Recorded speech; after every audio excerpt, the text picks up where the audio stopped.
পরিবার হারানো একটা ছেলে যে বেরিয়ে পড়েছিল তার পরিবারকে খুঁজতে। তবে সে জানতো না এই দুনিয়াটাকে সে যতটা সহজ মনে করেছিল এই দুনিয়াটা আসলে ততটা সহজ না। বালক বয়সী তাকে একদম পণ্য সামগ্রীর মতো বিক্রি করে দেওয়া হয়। আর তারপর থেকে তার জীবনে সে নানা রকম অভিজ্ঞতার দেখা পায়। তার দেখা হয় নতুন কিছু মানুষের সাথে। তবে নিজের পরিবারকে ফিরে পাওয়ার অদম্য ইচ্ছাটা তার মনে সেই ছোটবেলা থেকেই বাসা করে নিয়েছিল। কি হয়েছিল সেই ছেলেটার সাথে? সে কি ফিরে পেয়েছিল তার পরিবারকে? সেটা জানতে হলে আপনাকে দেখতে হবে আমাদের আজকের সিনেমাটা, যার নাম রেমি নোবডিজ বয়, যার বাংলা অনুবাদ করলে হয় এমন একটা ছেলে যাকে কেউ কখনোই আপন করে নেয়নি। কথা দিচ্ছি গল্পটার শেষে আপনি একটা আবেগের নিঃশ্বাস ছাড়তে বাধ্য হবেন। তাহলে চলুন শুরু করা যাক আমাদের রেমির গল্প। সময়টা তখন 1950 সাল। এই ছেলেটার নাম রেমি। এই বিশাল খোলা প্রকৃতির মাঝেই সে ছোট থেকে বড় হয়েছে। তার জীবনে আপন বলতে রয়েছে তার মা বারবিন, কারণ আজ থেকে 7 বছর আগে তার বাবা একটা কাজের উদ্দেশ্যে প্যারিসে গিয়েছিল। তারপর থেকে এখন পর্যন্ত সে আর বাড়িতে ফিরে আসেনি। মাঝে মাঝে প্যারিস থেকে তার বাবার চিঠি আসে, তেমনি আজকেও তার বাবার পক্ষ থেকে একটা চিঠি এসেছে। তবে সেই চিঠি পেয়েই রেমির মায়ের মাথায় আকাশ ভেঙে পড়ে, কারণ প্যারিসে নাকি রেমির বাবার কারণে একটা দুর্ঘটনায় একটা লোক মারা গেছে, আর সেই জন্য তার বিরুদ্ধে মামলা করা হয়েছে। এখন তাদেরকে এই মামলা লড়তে হলে একটা মোটা অঙ্কের টাকা প্রয়োজন। রেমির মা এই যাবৎকালে সব টাকা জমানো বের করে দেখে, সেগুলোতে তাদের কিছুই হবে না। সম্পত্তি বলতে ছিল শুধুমাত্র একটা গরু, যার দুধ বিক্রি করে তার দুজনে তাদের দিনকাল চালাচ্ছিল। আর ওই গরুটার সাথে রেমির খুব ভালো একটা বন্ধুত্ব ছিল। কিন্তু আজকে তার বাবার এই বিপদে তার মা গরুটাকে প্রতিবেশীর কাছে বিক্রি করে দেয়। তারা জানেও না যে এরপর তারা আসলে কি দিয়ে চলবে, কিন্তু তাদের কাছে এই কঠিন সিদ্ধান্ত নেওয়া ছাড়া আর কোনো অপশন নেই। তারপর প্রায় সময়টাতেই রেমি তার গরুর সাথে রাতের বেলা লুকিয়ে লুকিয়ে দেখা করতে আসে। সে দেখে তার গরুর গায়ে আঘাতের চিহ্ন, অর্থাৎ প্রতিদিন রাতেই হয়তো নতুন মালিক তাকে অনেক কষ্ট দেয়। গরুটাকে আদর করে রেমি গুনগুন করে একটা স্পেশাল টিউনে একটা গান গাইতে শুরু করে। এটা তার খুব প্রিয় একটা সুর। আর তখনই একটা লোক সেখানে তাকে লুকিয়ে লুকিয়ে দেখছিল। রেমি যখনই তাকে দেখে ফেলে সে ভয় পেয়ে ওখান থেকে পালিয়ে যায়। এক দৌড়ে সে তার বাড়ি ফিরে আসে, কিন্তু ভেতরে ঢুকেই সে এক অপরিচিত ব্যক্তিকে দেখতে পায়। রেমির মা তাকে জানায় যে এই লোকটা নাকি তার বাবা। আর বলতে বলতেই রিমির বাবা তার ওপরে রেগে ওঠে। সে বারবিনের উপর অনেক চিল্লাপাল্লা করতে শুরু করে। সে কেন এই ছেলেটাকে এখনো নিজের সাথে রেখেছে এইসব বলে তাকে ধমকাতে শুরু করে। আর রেমি এখানে বুঝে যায় যাকে সে এত দিন ধরে নিজের মা ভেবে এসেছে সে আসলে তার আসল মা নয়। বাইরে রেমির বাবা বারবিনের উপর বকাঝকা করতে শুরু করে। আর এদিকে রেমি এসবে ভয় পাচ্ছিল। কিন্তু কিছুক্ষণ পর যখন সবকিছু ঠিক হয়ে যায় তখন বারবিন রেমির কাছে এসে তাকে সান্ত্বনা দেয় আর তাকে সবকিছু খুলে বলতে শুরু করে, যেগুলো এতদিন রেমি একদমই জানতো না। সেটা এখন থেকে 11 বছর আগের কথা, যখন জেরুম অর্থাৎ বারবিনের স্বামী প্যারিসে একটা চার্চের সামনে একটা ছোট্ট বাচ্চাকে কুড়িয়ে পায়। তখন শীতকালের এই আবহাওয়ায় যদি বাচ্চাটা বাইরে পড়ে থাকতো তাহলে হয়তোবা সে ওখানেই মারা যেত। তাই ওই বাচ্চাটাকে নিজের সাথে করে এসে বাড়িতে নিয়ে আসে। তখন তাদের পরিবার আসলে প্যারিসে থাকতো। বারবিনের স্বামী জেরুম ভেবেছিল যদি এই বাচ্চাটাকে তাদের আসল পরিবারের কাছে সে ফিরিয়ে দিতে পারে তাহলে হয়তোবা সে অনেক টাকা পাবে। আজকে এই সত্যটা জানতে পেরে তার ভেতরে একটা প্রচন্ড রকম ঝড় বয়ে যেতে শুরু করে। এত বছর ধরে যাকে সে নিজের মা আর বাবা ভেবে এসেছে তারা কেউই তার আসল মা বাবা নয়। বারবিন তাকে এই কাপড় চোপড় আর সেই জিনিসপত্রগুলো দেখায় যেগুলো ছোট থাকতে ওখানে তার সাথেই পড়েছিল।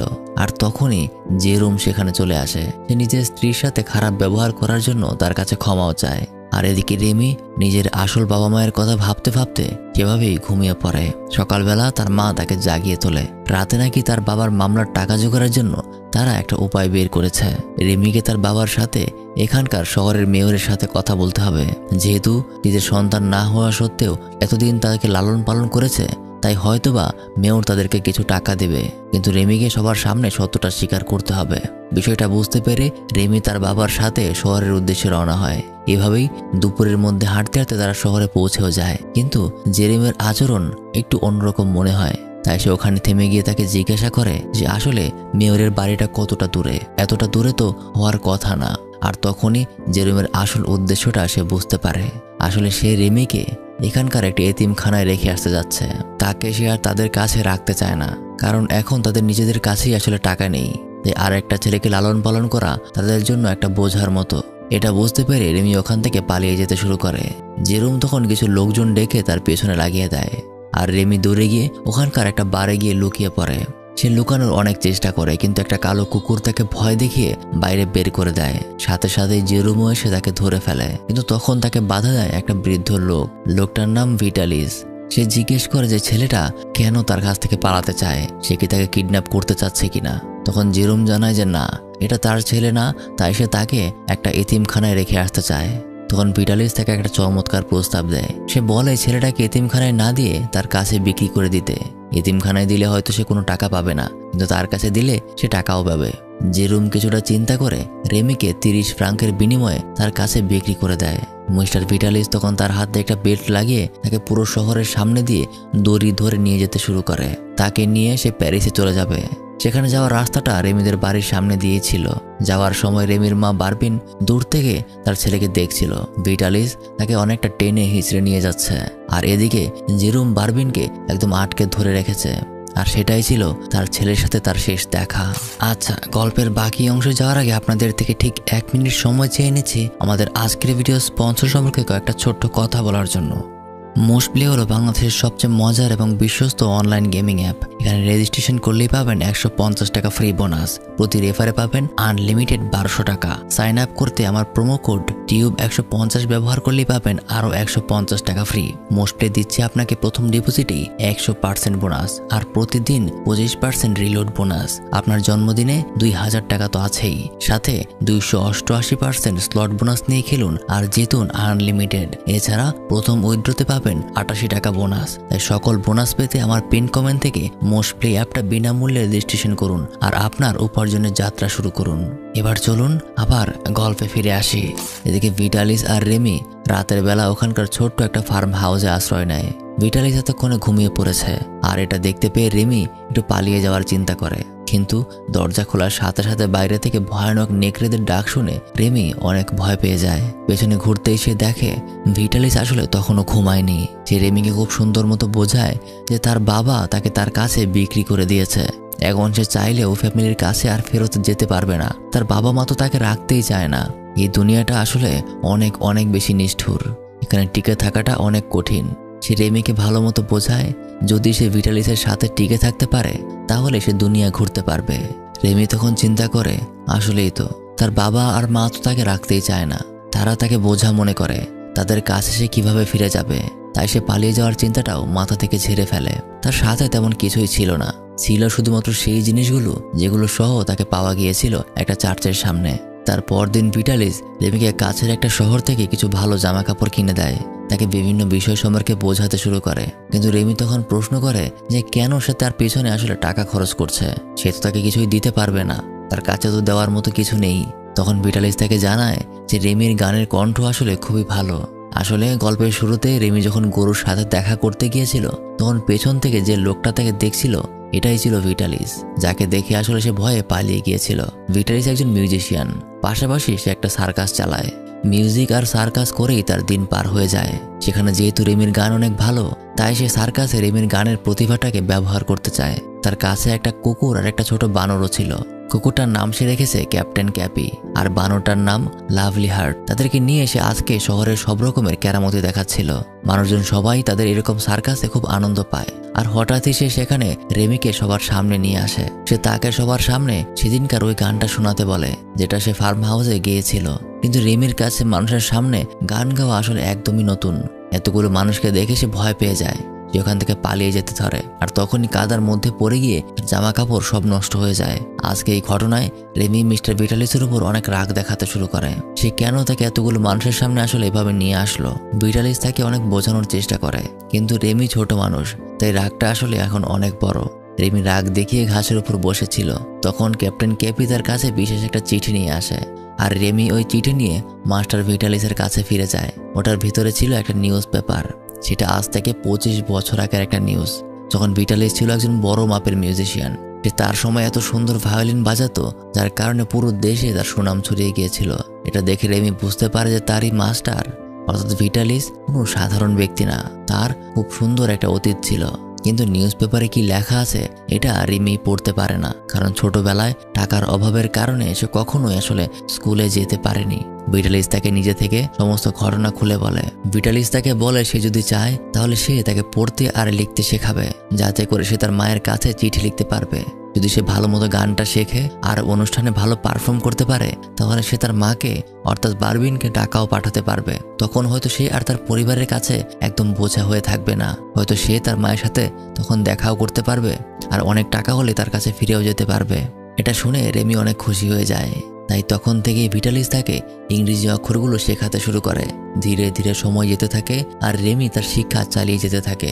গান আর পড়তে শেখার বিষয়টা খুব ভালোভাবে এনজয় করছিল আর তারা একই সাথে দেশ বিদেশেও ঘুরতে শুরু করে। এভাবেই ঘুরে ফিরে তাদের সময় যাচ্ছিল। পাশাপাশি রেমি এতদিনে তার প্রাথমিক শিক্ষাটাও পূরণ করে ফেলে। এখন সে পড়তে জানে, লিখতেও জানে। তাই আজকে প্রায় 7 মাস পর সে তার মাকে নিজের হাতে একটা চিঠি লিখে সে নিজের বর্তমান অবস্থা আর তার মাস্টার সম্পর্কে তার মাকে জানায়। ভিটালিস তাকে সঙ্গীতের বিভিন্ন বিষয় শেখাতে শুরু করে। তাকে বিভিন্ন ইনস্ট্রুমেন্টও সে বাজাতে শেখায়। তবে একটা সুর ছিল যেটা রেমির মাঝে অটোমেটিক কিভাবে যেন চলে আসতো। সেই সুরটা শুনে মাস্টার শুরুতে অনেক অবাক হয়েছিল। রেমি সেই সুর তার মাস্টারকে শোনায় আর তিনি তাকে সঙ্গীতের ভাষায় সেই সুরটা একটা কাগজের মধ্যে লিখে দেয়। এভাবেই তাদের দিনকাল বেশ ভালোই যাচ্ছিল। এক রাতে রেমি খেয়াল করে যে তার মাস্টার ভিটালিস ঘুমের মধ্যে এনজো আর অ্যাঞ্জেলিনা এই দুটো নাম ধরে কেমন যেন অস্থির হয়ে উঠছে। সকালবেলা রেমি তাকে এই সম্পর্কে জিজ্ঞেস করে। তখন ভিটালিস তাকে জানায় যে কিছু নাম তার অতীতের কষ্টটাকে অনেক বাড়িয়ে দেয়, তাই সেই নাম নিয়ে তাকে আর কিছু বলতে চায় না। তবে যাই হোক, ভিটালিস আর রেমির মাঝে খুব সুন্দর একটা বন্ধুত্বের সম্পর্ক এখন তৈরি হয়ে গেছে। একদিন ভিটালিস তার চোখ বেঁধে তাকে একটা খোলা মাঠের সামনে নিয়ে আসে।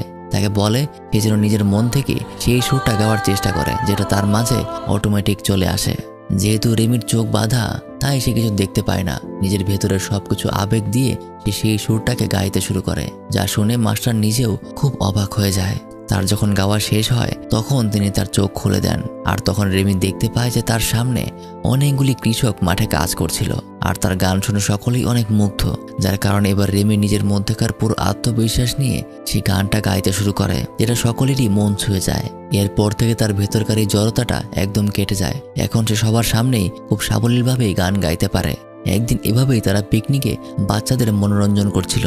শহরের কিছু ধনী পরিবার এই পিকনিকটা আয়োজন করেছে আর যেখানে তাদের বাচ্চাদেরকে হাসি খুশি রাখার জন্যই তাদেরকে নিয়ে আসা হয়েছে। সেখানেই একটা মেয়ের সাথে রেমির পরিচয় হয়। মেয়েটার নাম লিজ।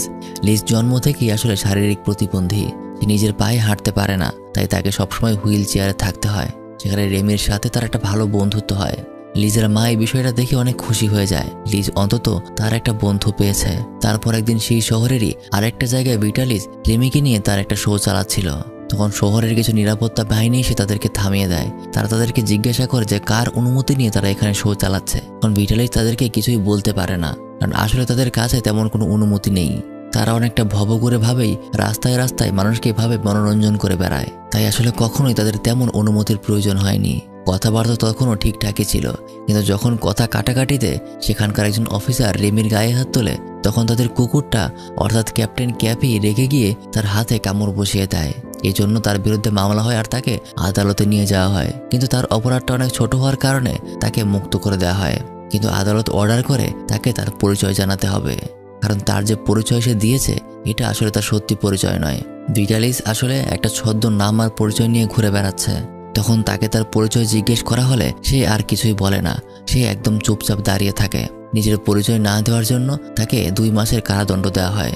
যেখানে রেমি বাইরে থেকে তখন জিজ্ঞাসা করে যে কেন সে তার পরিচয়টা লুকিয়ে রাখছে, কেন সে তার নিজের মহৎ পরিচয়টা সবার কাছ থেকে এভাবে গোপন রাখতে চায়। এটা শুনে সে রেমিকেও কিছু বলতে চায় না, কিন্তু রেমি তাকে অনেক জোরাজোরি করে। তখন সে জানায় যে সে আসলে নিজ হাতে তার পরিবারকে মেরে ফেলেছিল, তাই সে সত্যটা কখনো বলতে চায়নি। এটা শুনে রেমি অনেকটা অবাক হয়ে যায়। রেমি তখন তাকে জিজ্ঞাসা করে যে কিভাবে সে নিজের পরিবারকে মেরে ফেলেছে। ভিটালিস তখন বলে একটা সময় সে খুবই আত্ম অহংকারী মানুষ ছিল। নিজের অহংকারের কারণে সে কখনো নিজের পরিবারকে তেমন গুরুত্ব দেয়নি। তাদের সাথে সে সবসময় খারাপ ব্যবহার করত। একদিন সে তার বউয়ের সাথে ঝগড়া লেগে তার বউ আর ছেলেকে তাদের বাড়ির মধ্যে তালাবদ্ধ করে একটা অনুষ্ঠান করতে চলে গিয়েছিল। আর সেই দিনই দুর্ঘটনাবশত তাদের বাড়িতে আগুন লেগে যায়। যেহেতু বাইরে থেকে তালা দেওয়া ছিল তাই আগুন লাগা ঘর থেকে তার বউ আর বাচ্চা কেউই বের হতে পারেনি। বের হতে না পেরে ঘরের ভেতরে বউ আর বাচ্চা দুজনই পুড়ে মারা যায়। পরবর্তীতে যখন তার বিরুদ্ধে মামলা হয় তখন পুরো দুনিয়া বলতে শুরু করে যে সে নিজের বউ আর বাচ্চাকে ঘরে আটকে রেখে আগুন লাগিয়ে দিয়ে মেরে ফেলেছে। কিন্তু সে আসলে কখনো কল্পনাও করতে পারেনি যে এইরকম একটা দুর্ঘটনা ঘটে যাবে। এই অপরাধে যখন তাকে বন্দি করা হয় তখন সে আইনের চোখ ফাঁকি দিয়ে কোনো রকমে সেখান থেকে পালিয়ে গিয়েছিল, আর এখন নিজের একটা ছদ্ম নাম আর পরিচয় নিয়ে এদেশ ওদেশ ঘুরে বেড়াচ্ছে। এই জন্যই আসলে নিজের আসল পরিচয়টা সে দিতে পারে না। নিজের আসল পরিচয় দিলেই হয়তো সে ধরা পড়ে যাবে আর আবার তাকে জেলে নিয়ে যাওয়া হবে। কিন্তু এখন তার খুব আফসোস হয়, এখন সে তার পরিবারের মর্মটা খুব ভালো মতো বুঝতে পেরেছে। এসব বলতে বলতেই তাকে জেলখানায় পাঠিয়ে দেওয়া হয়। তাকে 2 মাসের শাস্তি দেওয়া হয়েছে। জেলখানার ভেতরে আরও অনেক কয়েদি ছিল, তবে একজন ছিল খুব ভয়ানক রোগী, অসুস্থ। আর এদিকে মাস্টার যেহেতু জেলে, তাই রেমিরও আসলে যাওয়ার কোনো জায়গা ছিল না। তাই সে ওই দিনের ওই পিকনিক বোটে চলে যায়, যেখানে কিছুদিন আগে তাদের থাকার ব্যবস্থা করা হয়েছিল। একদিন হঠাৎ ওখানে লিজ চলে আসে। লিজকে দেখতে পেয়ে রেমি অনেক অবাক হয়ে যায়।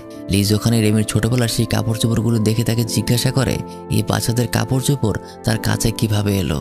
তখন রেমি তাকে প্রথমে কিছু বলতে না চাইলেও পরে তার জীবনের সবকিছুই সে তাকে খুলে বলে। এরপর থেকে তারা দুজন খুব ভালো বন্ধুর মতো হয়। তারা একসাথে বেশ ভালোই সময় কাটায়। লিজের মা এই বিষয়টাতে অনেক খুশি হয়, কারণ তার মেয়ে আসলে কখনোই ফ্রিভাবে কারোর সাথে মিশতে পারেনি, তাই তাদের একসাথে থাকাটাও সে পজিটিভলি দেখে। এভাবে 2 মাস কেটে যায়। একদিন হঠাৎ সেখানে ভিটালিস চলে আসে। কারাগার থেকে তাকে মুক্ত করে দেওয়া হয়েছে। রেমিও তাকে দেখে অনেক খুশি হয়। তবে সেখানে লিজের মা মিস্টার ভিটালিসকে একটা অফার দেয়, আগামী 1 বছর পর নাকি তার মেয়ের অপারেশন হবে। তাই সেখানে একাকিত্ব দূর করতে এমন একজনকে দরকার যার সাথে লিজ অনেক বেশি ভালো অনুভব করে। এই জন্য সে রেমিকে তাদের কাছে আগামী 1 বছর রেখে দিতে চায়। কিন্তু ভিটালিস তখন তাকে বোঝায় যে রেমির আসলে এখনো অনেক কিছু শেখা বাকি, তার দুনিয়া ঘোরা বাকি। তার মাঝে আসলে এমন একটা প্রতিভা আছে যেটাকে সে দুনিয়াকে দেখাতে চায়। কিন্তু আসল সিদ্ধান্তটা রেমির উপরই ছেড়ে দেওয়া হয়।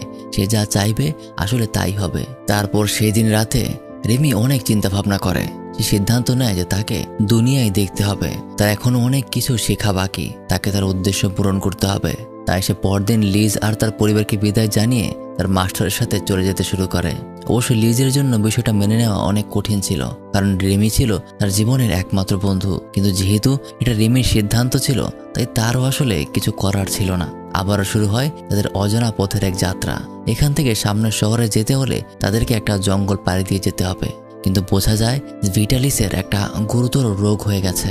মনে আছে জেলখানার ভিতরে থাকাকালীন একটা কয়েদির একটা রোগ ছিল। মূলত এই রোগটাই তার মাঝে ছড়িয়ে গেছে। তাদের হাঁটতে হাঁটতে এক সময় রাত হয়ে যায়। তখনও সবকিছু ঠিকঠাকই ছিল, কিন্তু হঠাৎ সেখানে অনেকগুলো নেকড়ের আওয়াজ আসতে শুরু করে। একসময় সেগুলো তাদেরকে ঘিরে ফেলে। লাভলি হার্ট ভয় পেয়ে তাদের থেকে দূরে গিয়ে একটা গাছে উঠে পড়ে, আর ক্যাপি সেই নেকড়েগুলির দিকে এক নাগারে ঘেউ ঘেউ করতে শুরু করে। তারা দুজন কি করবে কিছুই বুঝে উঠতে পারছে না। ঠিক তখনই তাদের সামনে একটা কুঁড়ে ঘর তারা দেখতে পায়। এটা দেখেই তারা ওদিকে ছুটে যেতে শুরু করে, আর কোনো এক সময় তার দরজা খুলে তারা ভেতরেও ঢুকে যায়। নেকড়েগুলো তখন ঘরের বাইরে ডাকাডাকি করতে শুরু করে।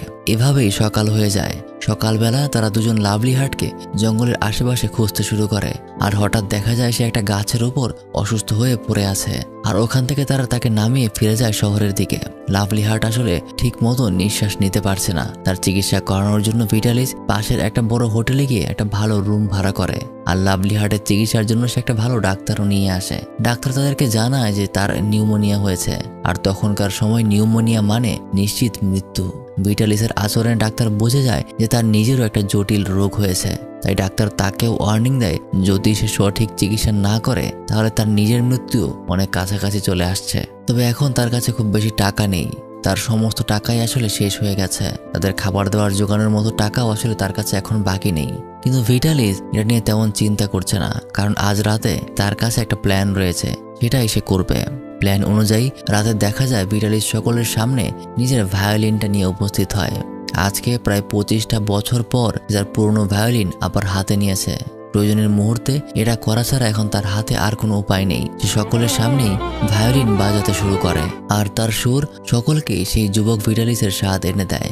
সেই ফেমাস ভিটালিস যে ছিল দেশের সবচেয়ে সেরা ভায়োলিনিস্ট, কিন্তু কেউ জানে না যে এটাই আসলে সেই ব্যক্তি। সবাই মুগ্ধ হয়ে তার ভায়োলিন শুনে। তবে এর মাঝে একটা মহিলা তাকে একটু অন্যরকম ভাবে খেয়াল করে। শো শেষ হলে ভিটালিসের কাছে এসে বিষয়টা নিয়ে জিজ্ঞাসা করে।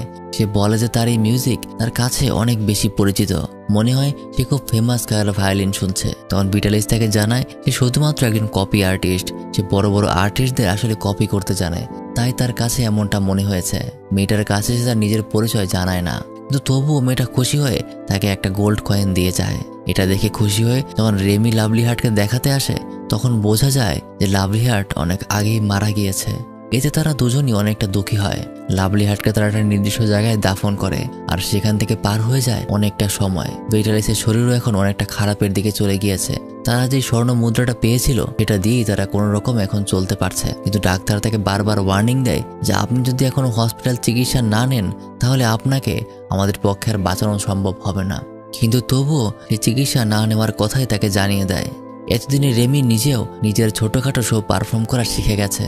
আজকে সে নিজের শো শেষ করে যখন ফিরে আসে তখন তাকে লিজের পক্ষ থেকে আসা একটা চিঠি দেওয়া হয়। সেই চিঠিটা পড়তে শুরু করে। চিঠিটা পড়ে সে বুঝতে পারে আসলে তার অরিজিনাল বাবা মায়ের খোঁজ পেয়ে গেছে। তখনই সেখানে তার মাস্টার চলে আসে। মাস্টারকে সে তার খুশির খবরটা দেয়।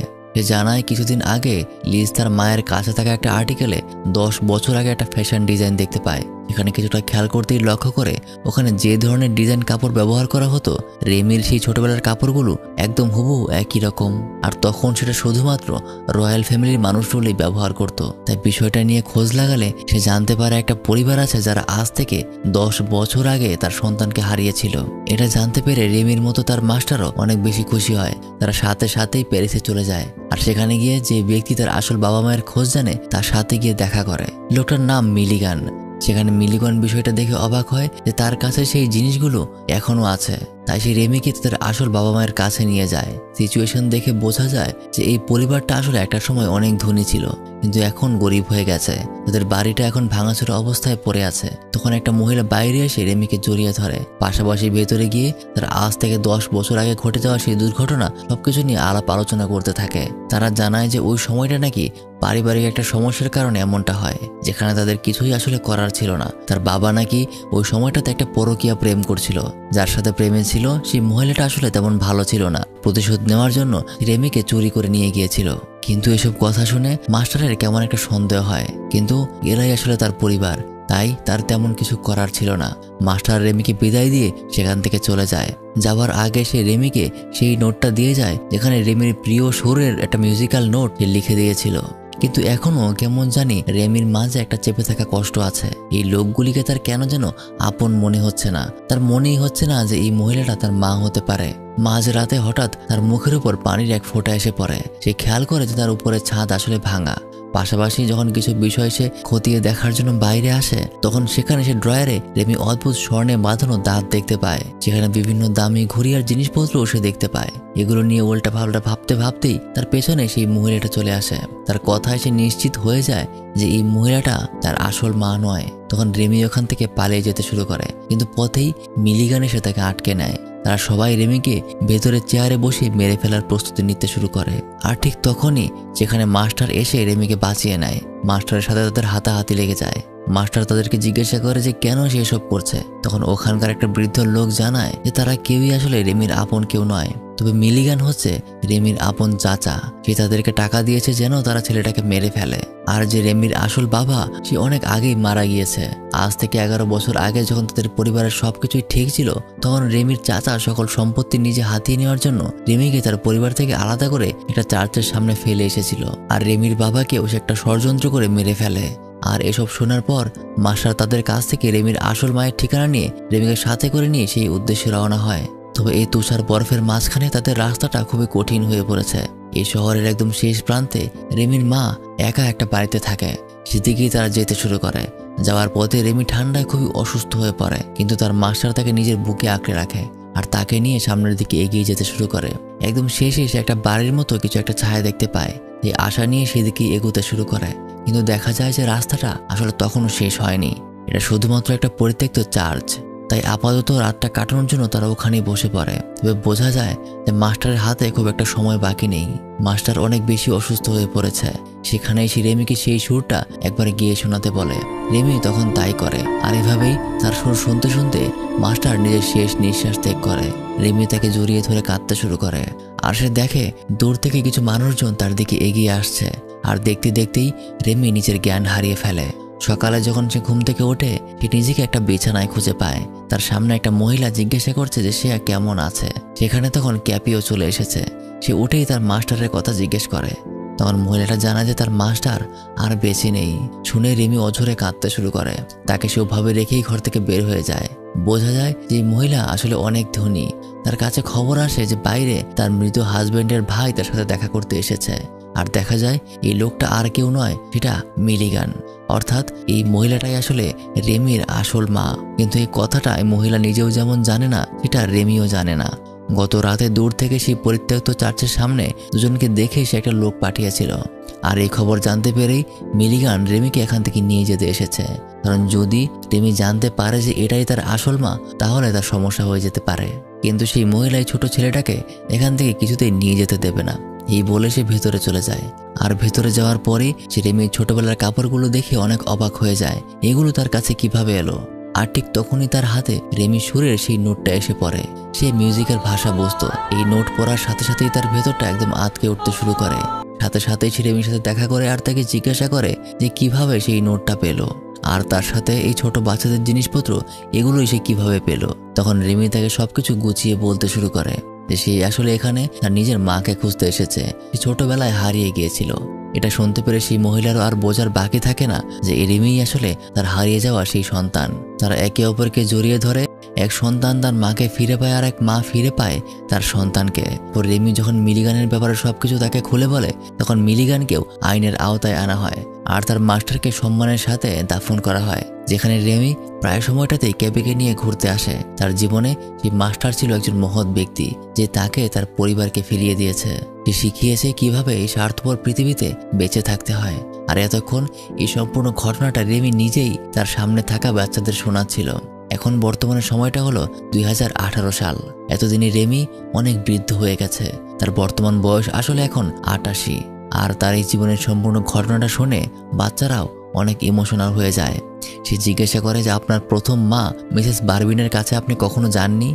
তখন সে জানায় হ্যাঁ, সে বারবিনের কাছেও ফিরে গিয়েছিল। তার কিছুদিন পর তার পালক বাবা জেরুমও মারা যায়। তারপর সে তার মাকে তাদের সাথে করেই প্যারিসে নিয়ে আসে। পরবর্তীতে সে নিজেও বিশাল বড় একজন মিউজিশিয়ান হয়। আর এই যে এতিমখানাটা, সেটাও সে নিজের খরচেই তৈরি করেছে।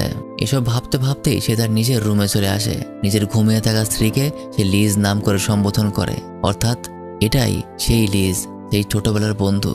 পরবর্তীতে সে তাকে বিয়ে করে নিয়েছিল। জীবনের এই শেষ পর্যায়ে বিশাল সম্পদের মাঝে থেকেও সে তার অতীতকে খুবই সম্মানের সাথে মনে করে। আর এভাবেই আজকের গল্পটাও শেষ হয়ে যায়। ঠিক এরকমই একটা গল্প আছে, যেখানে একটা ছেলে তার বাড়ি থেকে 1800 কিলোমিটার দূরে অন্য আরেকটা দেশে এসে হারিয়ে যায়। আর সে তার মাকে কিভাবে খুঁজেছিল সেটা দেখার জন্য ডান পাশের এই ভিডিওটা ক্লিক করতে পারেন। সেটা হয়তো আপনাকে আরো অনেক বেশি ইমোশনাল করে তুলবে। আর সেটা একটা সত্যি ঘটনা। এতক্ষণ আপনাদের সাথে ছিলাম আমি মারুফ। দেখা হবে আবার পরবর্তী আরেকটা ভিডিওতে।